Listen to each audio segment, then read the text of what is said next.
Item, Executive Officer's Report. Mr. Chairman and council members, thanks. I'd like to talk a little bit about some of our priority projects first. And our levy prioritization project has continued to make progress. As you know, that the agreement with DWR was put in place on January 16th, and this provided the funding for the project. The next step occurred last Tuesday when the request for proposals went out. So that has a little more than about a 3 or 4 week gestation period before we get those proposals back. But the proposals are due March 21st. We anticipate the package then to be implemented, someone selected around mid-May. On our science action agenda, Peter's going to talk a little bit more about that.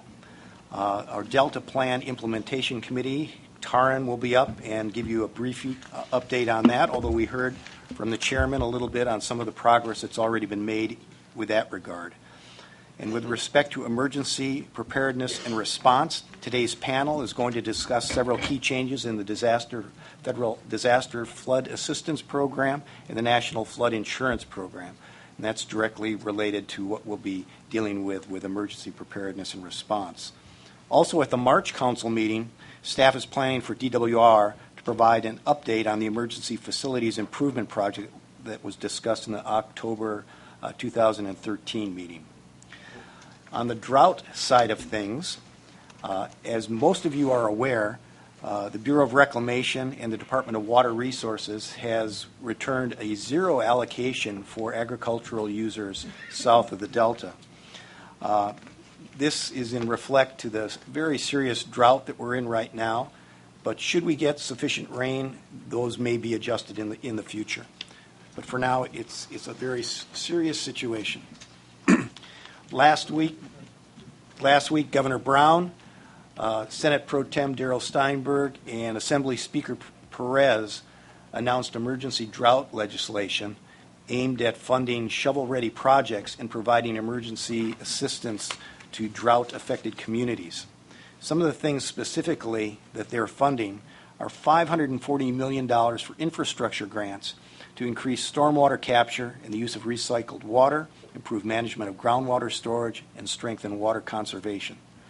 $40 million for water and energy efficiency, help farmers upgrade irrigation and water pumping systems, and to reduce water and energy use. About $25 million for emergency food assistance in hard-hit drought communities, and $21 million in housing-related assistance, again, to communities affected by the drought. $15 million to help communities facing drinking water shortages, and $14 million to improve groundwater management across the state. Also, in response to President Obama's trip to the San Joaquin Valley 2 weeks ago, the U.S. Department of Food and Agriculture are working with state agencies and our counterparts to prepare the federal government's emergency aid that was announced during President Obama's trip. Also, in related work, Bureau of Reclamation announced funding for water efficiency grants. This is up to $2 million in CalFed water use efficiency grants, where the federal funding cap is $500,000. That requires a 50% match, or $300,000 rather, with a 50% match. So the $300,000 grant can only be half of the cost. And lastly, the California Water Commission, Aqua, Department of Water Resources, and the Delta Stewardship Council have been engaged in a collaborative effort to collect information regarding new storage water sites, groundwater options, and potential expansion of existing storage facilities. This survey is directly linked to the storage paper authored by Chairman Fiorini and is in direct response to recommendation WR14.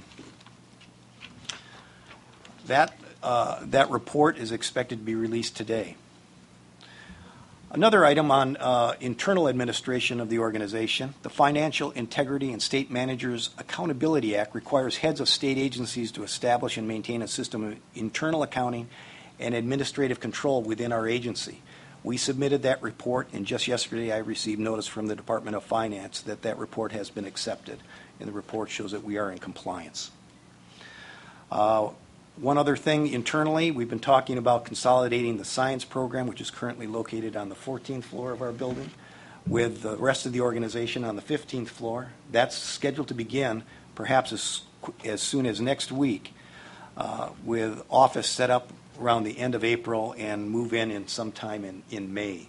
So that's a big accomplishment. It's something that's been in the works, as you are aware, for quite some time, but it's long overdue, and we're looking forward to that. We have a new hire also.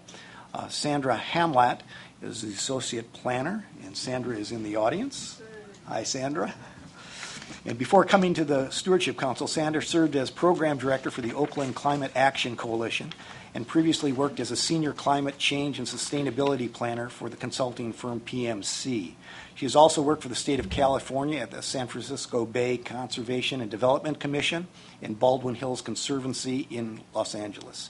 She has a Master of Urban and Regional Planning degree from UC Irvine and a bachelor's degree in Environmental Economics and Policy from UC Berkeley, go Bears, and is an active member of the American Planning Association. Sandra will be working on a variety of tasks, including covered actions, sustainable community strategies, Delta as a Place topics, and we look forward to having you, and I'm so glad you're aboard. One other bit of personnel news is Anka Mueller-Solger has announced her resignation. Anka has been the lead scientist for IEP, the Interagency Ecological Program. That position was created as a result of the Delta Stewardship Council's request to have that, and so she was the first and only lead scientist for that group. She's done an outstanding job.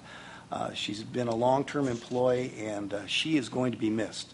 She took a position with the USGS, so my congratulations and our condolences go to Anka.